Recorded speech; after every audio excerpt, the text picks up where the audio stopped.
A primeira coisa sobre o Apocalipse que a gente precisa se dar conta está relacionado a se entender em que período o Apocalipse pode ocorrer, tá? Nós estamos em uma era tecnológica, né? Daniel disse que a ciência se multiplicaria sobremodo nos últimos dias e nós estamos numa era de muitos avanços tecnológicos, totalmente de uma condição totalmente imaginada na época do Apocalipse. Mas algumas coisas a gente precisa levar em consideração. Porque quando você, no futuro, né, nós estamos no futuro, quando você olha para o Apocalipse que foi escrito no passado, você pode se deixar levar, né, por achar que aquilo é arcaico, né? É um texto baseado no mundo arcaico. Só que o mundo atual em que nós vivemos, ele pode vir a se tornar arcaico com as condições favoráveis à época da marca da besta. Porque quando você olha para o texto no passado, dá a impressão que a gente está se tratando de uma civilização atrasada. Só que quando você olha para o futuro e você vê que qualquer problema que um país enfrenta em relação econômica acaba fazendo um desgaste econômico muito grande devido à população, devido a tudo que depende desse sistema, tá? Então, quando você analisa o mundo hoje ele está dentro de um contexto de uma profecia bíblica, onde Deus transformaria as armas de combate, de luta, em arado, né? Então, a paz se dá no mundo hoje por conta dessa dependência de um país com o outro.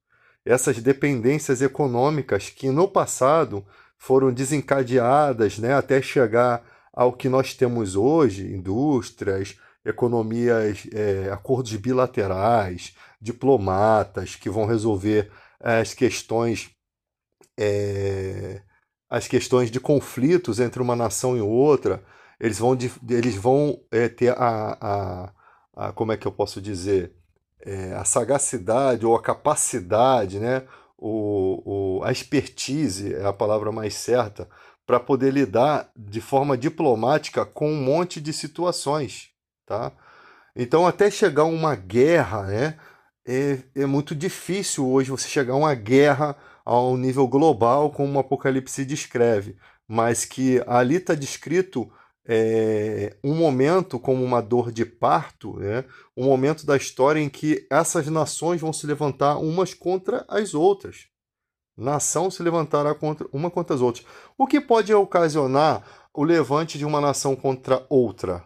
O que pode ocasionar? Diversas coisas. Falta de água, né? Água potável, que isso é pouco no mundo. Então, às vezes, para converter a água do mar, que é uma quantidade muito grande, em água potável, em água para beber, né? Isso demoraria muito o processo, e enquanto isso, as pessoas no mundo todo estariam com sede, poderia colapsar o mundo, falta de alimento, escassez de alimento, devido a algumas coisas. Por exemplo, um ataque de uma arma nuclear num lugar que vai deixar aquele lugar com radiação e aquelas pessoas daquela nação terem que se mudar para um outro país, e nesse país vão ter conflitos, né, de etnias, de questões de costumes e religiões e um monte de coisas diferentes. Essa mistura vai trazer problemas. Então, existem condições no mundo que pode fazer com que toda a era tecnológica ela seja subjugada. Porque no momento que você vai tratar de questões de água, de mantimento, significa que tudo que você tem hoje conquistado com inteligência, material bélico, ciência, desenvolvimento de vacinas, desenvolvimento científico, robótica, internet, computação quântica, né? IA, tudo isso ele cai por terra quando você não tem o básico para viver. Se você não tem a água, se há uma escassez de água, toda a tecnologia ela faz o quê? Ela se torna escassa. Porque vai acontecer que todo mundo vai ter que se empenhar em buscar os recursos para sobreviver.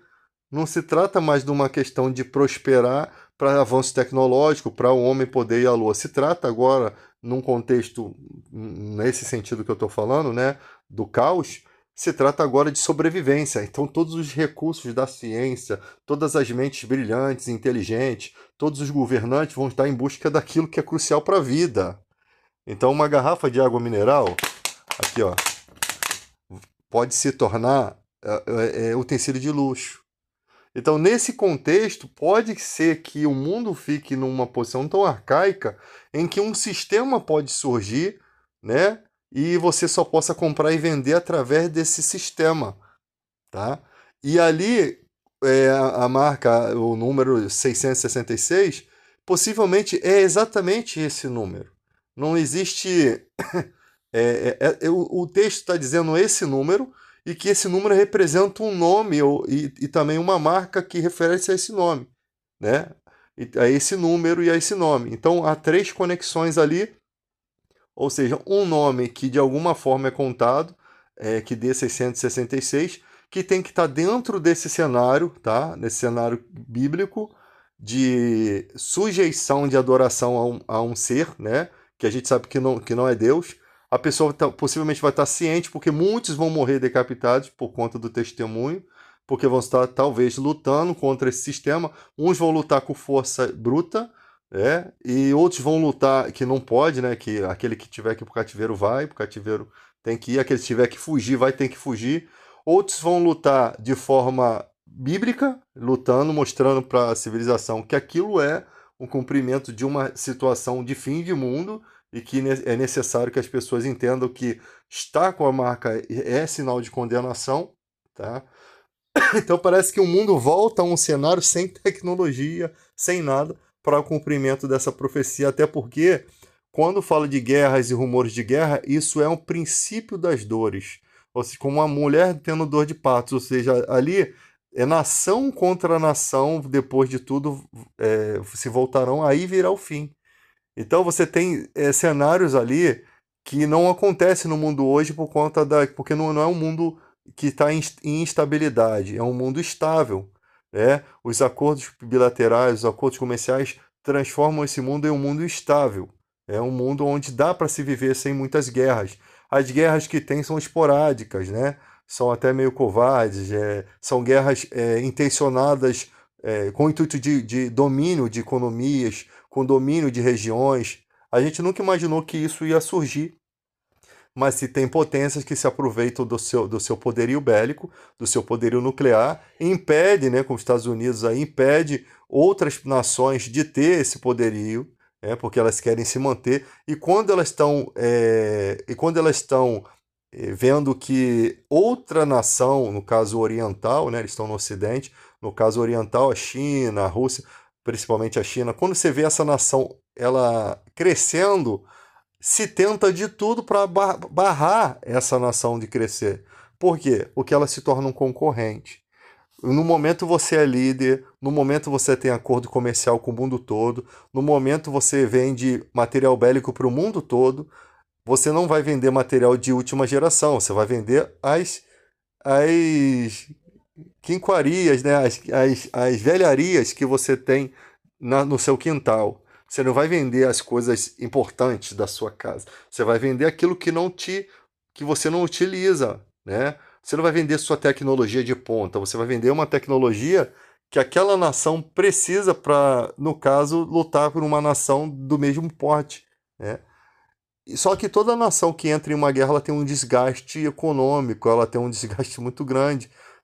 E ninguém vai à guerra sozinho. Por exemplo, o presidente Trump ele não está indo numa guerra sozinho. Ele tem apoio da CIA, do Pentágono, do Congresso.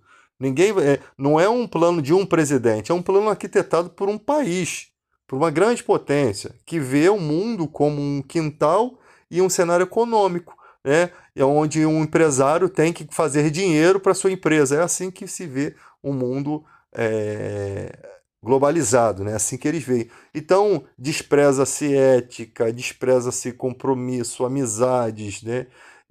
Por conta dessa situação. E além disso, países que tiveram anos e anos de amizades, né?